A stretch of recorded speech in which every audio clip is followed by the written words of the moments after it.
O que é que você faz quando Deus está em silêncio? O que é que você faz? Que você ora, pede uma resposta para Deus e Deus não fala nada, está assim, ó. O que é que você faz? Você está achando que aquele ditado popular está valendo? Quando você quer uma resposta de Deus, o ditado qual é, pastor? Quem cala consente. Você está achando porque às vezes Deus não disse nada ainda? Ou não agiu de forma que merece, que eu às vezes você merecemos, porque, irmãos, a Bíblia diz que o salário do pecado é a morte. Você já pensou se nós tivéssemos recebido o nosso salário um tempo atrás, antes de conhecer a Jesus? Qual seria o nosso pagamento? Mas ainda bem que Jesus pagou lá na cruz o preço da nossa salvação. E ao invés de recebermos a morte, recebemos o quê? A vida. Mas às vezes tem gente que age assim: ah, Deus não está falando nada, ah, o pastor não está falando nada. Esses dias eu tenho percebido aqui na igreja, na nossa igreja,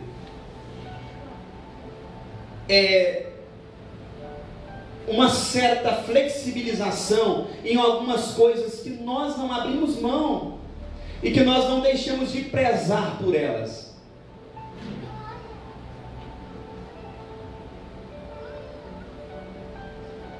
Eu tenho percebido isso aqui na nossa igreja, na nossa congregação, uma certa flexibilização. Tem gente flexibilizando.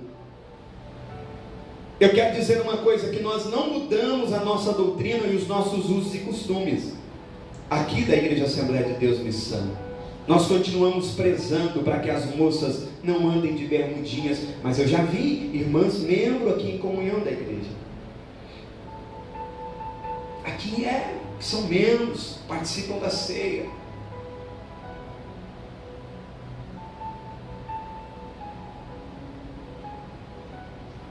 Não é o nosso costume, nós não abrimos mão, hein?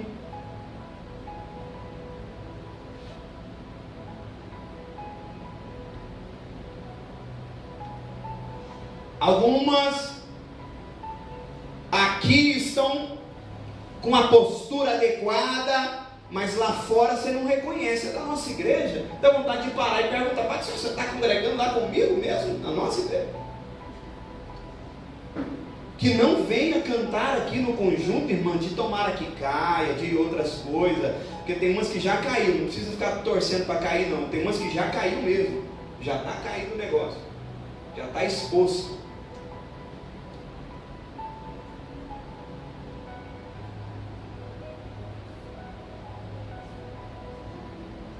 Nem mesmo essa desculpa para se fazer caminhada.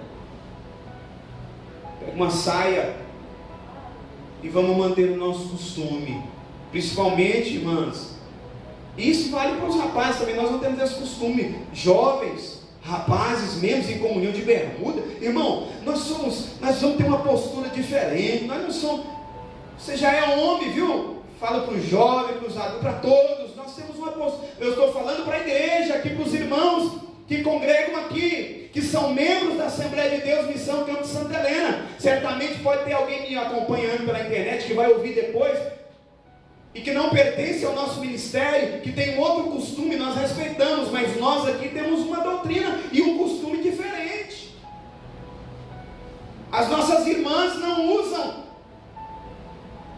o que às vezes em outras denominações eles se permite. É o nosso costume, é o nosso costume. E quem chegar é que vai se adaptar, e não as nossas se adaptar a quem chegou com um costume diferente.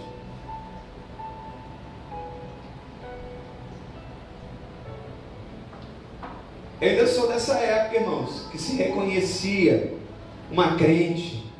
Hoje está tudo igual, né? Está tudo igual. A calça não salva, saia não salva. Eu corri. Quem salva é Jesus, eu reconheço isso. Mas o comportamento de um salvo e a vestimenta de um salvo e de uma salva é diferente. O andar dela é diferente. As irmãs, os irmãos precisam ter postura. Ao se sentar, eu preciso falar até sobre isso, né, irmão? Porque às vezes, postura, irmão, ao sentar. Porque tem irmã, ela esquece que ela está de saia e vai... Irmão, vamos ter postura. Vamos ter postura. Vamos agir conforme aquilo que nós, cristãos, precisamos andar, de acordo com pudor, com modéstia. Olha o tamanho da saia, irmão, olha o tamanho do vestido, olha o tamanho do rachado, olha o tamanho dessas coisas.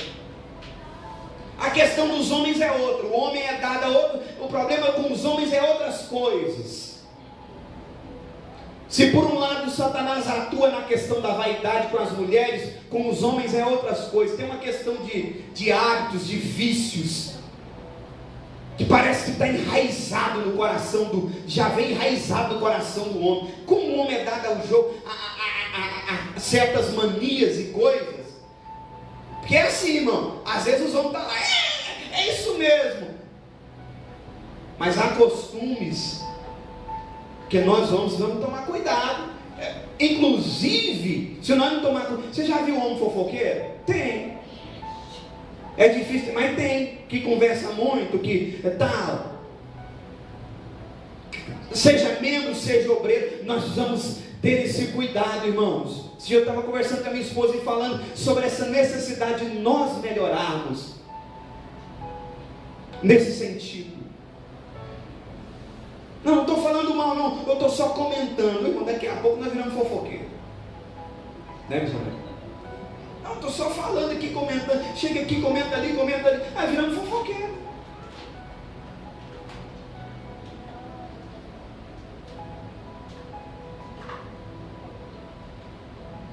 E a desobediência, irmãos, ela é algo que já vem. Não precisa ninguém falar assim, não, esse menino aprendeu. Irmão, parece já está aqui, ó. Pode ser criado lá no meio do mato, lá, só com o pai, com a mãe ou sozinho. Já tem aquela rebeldia nata. E o que tira isso? Do coração da criança, do adulto, do adolescente, a palavra de Deus. Mas nós precisamos compreender. Não vou fazer. Pastor não manda na minha vida, não. E tem irmãs que falam, meu marido, quem manda na minha vida sou eu. Meu marido vai mandar na minha vida, não. Às vezes tem irmãs, sabe, irmão, aquele espírito de rebeldia. O marido fala, minha filha, essa roupa aí não dá.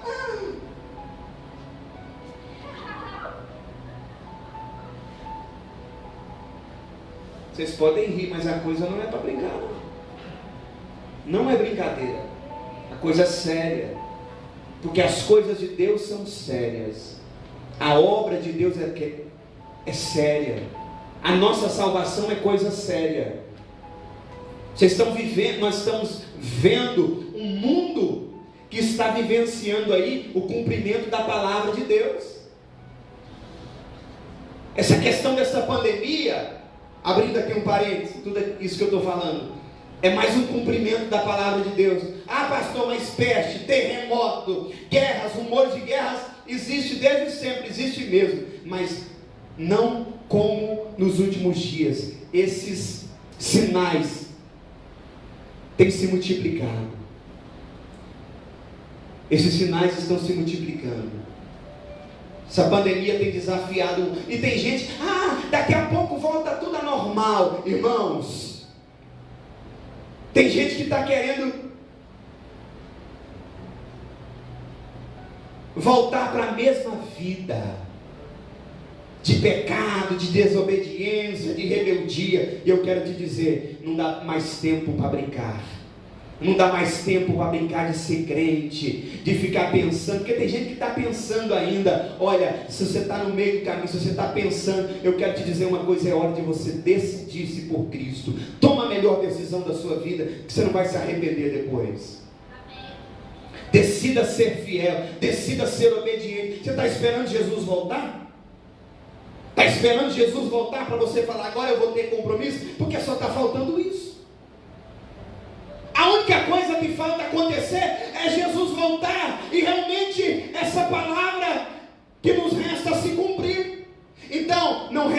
mais tempo, quem está sendo, né, se você estiver sendo aquele filho rebelde que desobedece o pai e a mãe, comece agora a obedecer. Dê ouvidos à voz do seu pai e da sua mãe. Ouça a voz de Deus falando contigo nesta noite. De repente hoje essa não é uma mensagem para você chorar de alegria, chorar na presença, mas é uma mensagem para você sair daqui refletindo. Nós fomos libertos do poder do pecado sobre nós, mas ainda estamos num corpo caído. Esse corpo vai ser revestido de um corpo glorioso, que não vai pecar mais. Mas enquanto estivermos aqui, nós vamos continuar lutando. Jesus falou: olha, no mundo vocês vão ter aflições.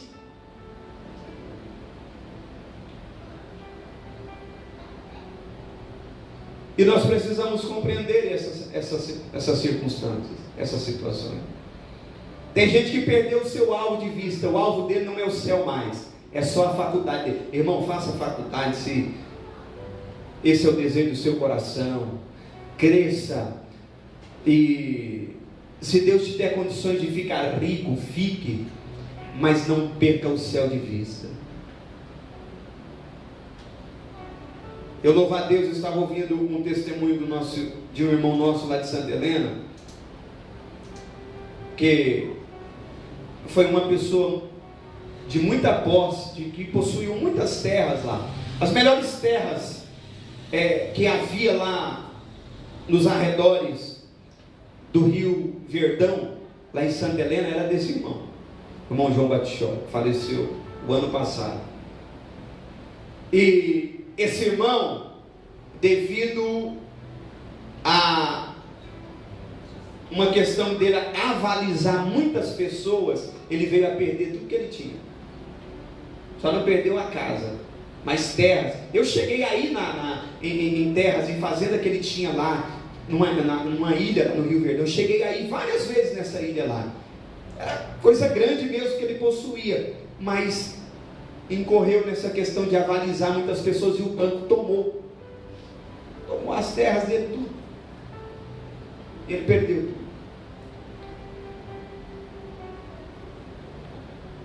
Um tempo depois ele veio a ser acometido de uma enfermidade dos rins.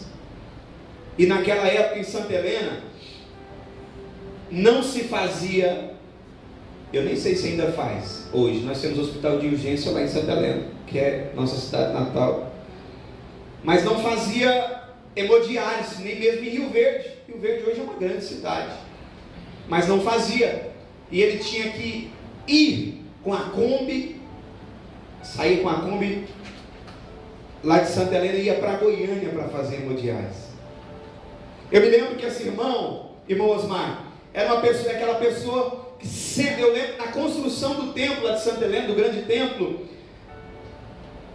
todas as vezes que se ia fazer uma campanha de arrecadação de materiais para a construção, eu lembro dele doar 100 sacos de cimento.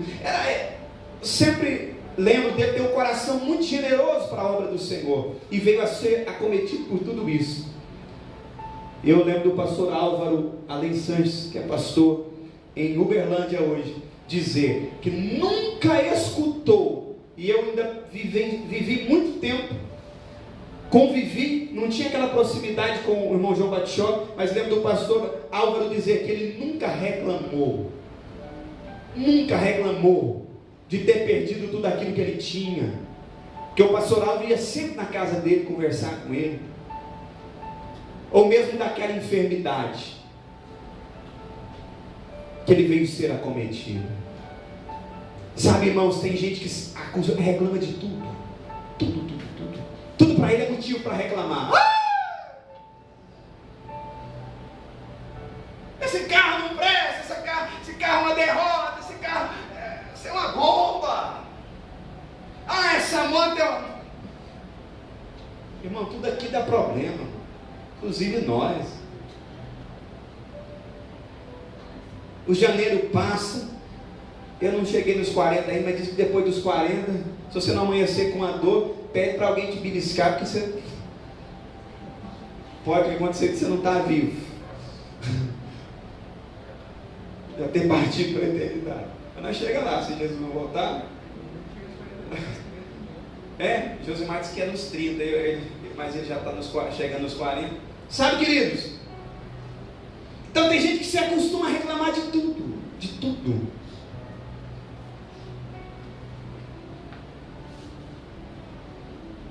Meu irmão João Batista partiu, quase, se não me engano, uns 90 anos de idade. Partiu para a eternidade ano passado, para a glória, para estar com o Senhor. Foi na casa dele que eu fui batizado, nas águas. Praticamente todos os batismos na igreja de Santa Helena eram realizados lá na casa dele. Eu até contei para vocês uma vez que lá tinha uma piscina. E nós gostávamos dos batismos lá. Eu estava relembrando esses dias com o filho dele, Samuel. Terminava o batismo, a ficar doidinho para o batismo terminar, para a gente tomar banho de piscina. Era muito raro naquela época uma casa com piscina. Mas, irmãos, agradeça a Deus e não sejamos servos desobedientes. Esta pandemia está aí e possivelmente ela irá passar. Nós estamos orando para isso. Mas a nossa visão está no céu, porque aqui Jesus é uma palavra que tem se cumprido. As festes, sai essa, e pode acontecer de vir outra, pode ou não? Ah, pastor, não fala isso não, pastor. Irmão, larga de viver em depressão, preocupado com a morte. Jesus já venceu a morte lá na cruz do Calvário. A Bíblia diz que o crente ele não morre, ele passa da morte para a vida.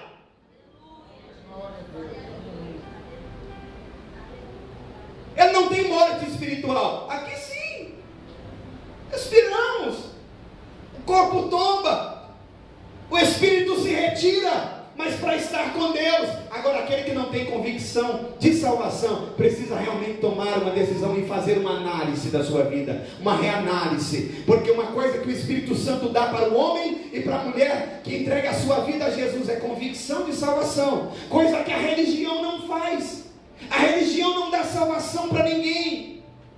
A religião não consegue essa certeza. Mas quando nós reconhecemos o nosso estado pecaminoso, a nossa condição de pecador, e falamos: Jesus, salva-me, Jesus, perdoa-me, Jesus, cobre-me com teu sangue. Não é o sangue de Maria, não.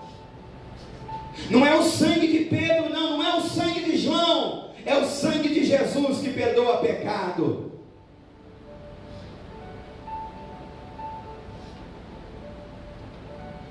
É o sangue de Jesus que perdoa pecado.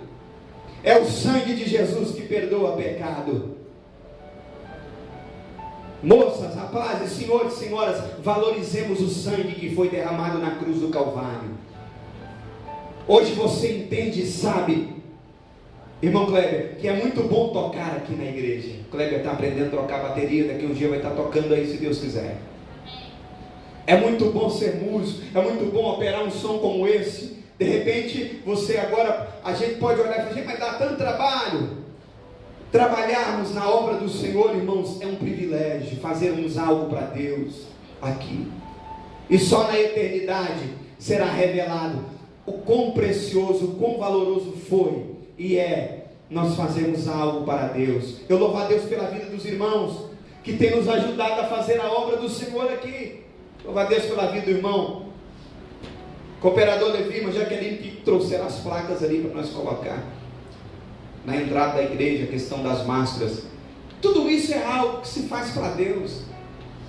E alguém pode dizer: mas isso é tão pouco. Irmãos, tudo aquilo que você faz para Deus, de coração, não para mostrar que você está fazendo, que eu sei que essa é a atitude do coração dos irmãos, você recebe 100 vezes mais aqui, e aí na eternidade você vai ter realmente o que desfrutar de recompensas.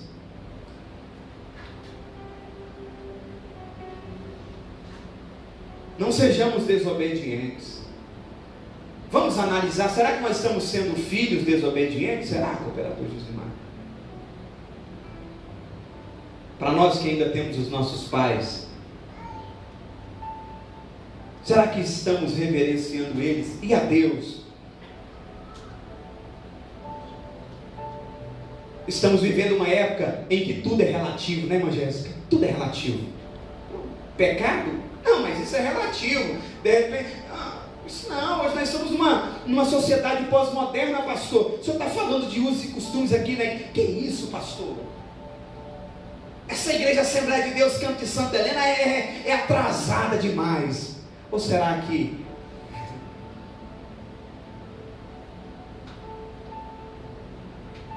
tem gente que se adiantou demais? Tem coisas que não tem como voltar atrás. Tem muita gente querendo voltar atrás, mas às vezes já se entregou de uma tal forma que não consegue, que não tem forças. Sabe, moças, o mundo lá fora tem inveja de vocês. Satanás tem inveja. E vocês podem perceber isso no olhar das pessoas que tentam de todas as formas. É algo automático quando você chega num lugar. Por que você é assim? Por que você não faz assim? Por que você não é igual às outras? Enquanto você não fica igual, Satanás fica ali perturbando, porque ele quer igualar. Mas a igreja de Deus aqui na terra continua sendo diferente. Viu, rapazes? Viu, homens? Nós somos diferentes. Deus nos chamou não só para pregar santidade, mas para viver santidade.